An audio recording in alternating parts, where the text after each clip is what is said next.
A piece of Canadian history. It is Michael Grange from Sportsnet, one of the co-authors of this. Steve Nash, the unlikely ascent of a superstar. Here's Michael joining us. First things first, Michael, congrats on the book. And why was it time to tell Steve Nash's story and put pen to paper? Well, I think it's one of these situations where his body of work just deserves explaining, and you can't have a guy go to the moon, which is arguably where Steve Nash has gone. Maybe more people have been on the moon than Canadians have reached the heights he's reached in the NBA, and not try to explain how he got there and almost reverse engineer that journey. And it was just a great opportunity to do it, and we jumped on it. You know, there are some great anecdotes when it comes to Steve's uprising, overcoming adversity, because when you looked at him, he wasn't that kid that stood out that could be a basketball star. Let's go back to Victoria, BC, and what was it about the city that helped shape Steve as a person to move forward in his career?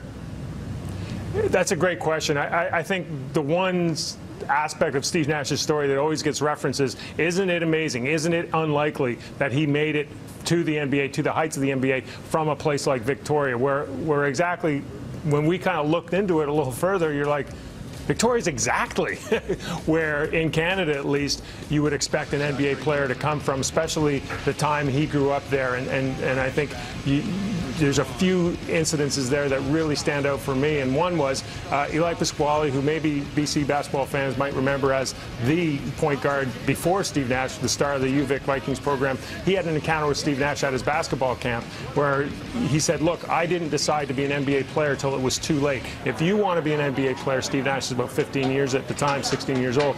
Now is the time you need to decide. And I've talked to Steve many times. He cited that moment as the time when he really recognized what he needed to do to get to the NBA. Also, just the presence of Victoria alone, the kind of the tradition of Olympic athletes, world-class athletes coming out of that city, I think just bred a sense of expectation there that maybe you didn't have in other places of the country. And also Ken Shields and the National League team program, they practiced at his middle school. You can't ask for a better opportunity to be exposed and develop as a basketball player than Steve Nash had in Victoria. Well, we can tell you know a lot about the topic. I know you also read about the fact role models are so big because young, aspiring athletes look at Steve Nash as, this is hope. It could be us one day. And I know you read about the fact Steve Nash looked at Magic Johnson as a role model because he wasn't just a basketball player. He was a philanthropist. He was an entrepreneur.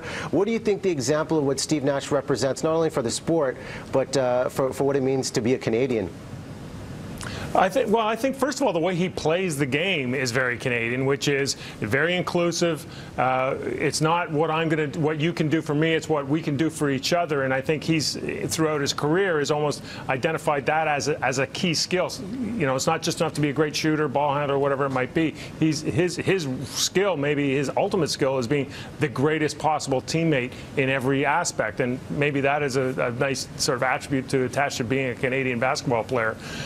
When you talk about Magic Johnson, one aspect we do talk about in the book is clearly Steve Nash is a lot closer to the end of his career than the beginning, and yet just as he kind of had an objective view to what it would take for him to become not just an NBA player but a great NBA player, over time he has taken an objective view and a systematic approach to what am I going to do with the next 20, 30 years after basketball. And I think in some ways the most exciting aspects of Steve Nash's career are yet to come. Well, a lot of great stories here in this book. Again, Michael Grange from Sportsnet. Thanks for joining us and telling us about the book. Thank you. All right, two-time NBA MVP. Great story when it comes to our country. If you want to pick something up, here it is again. Steve Nash, the unlikely ascent of a superstar.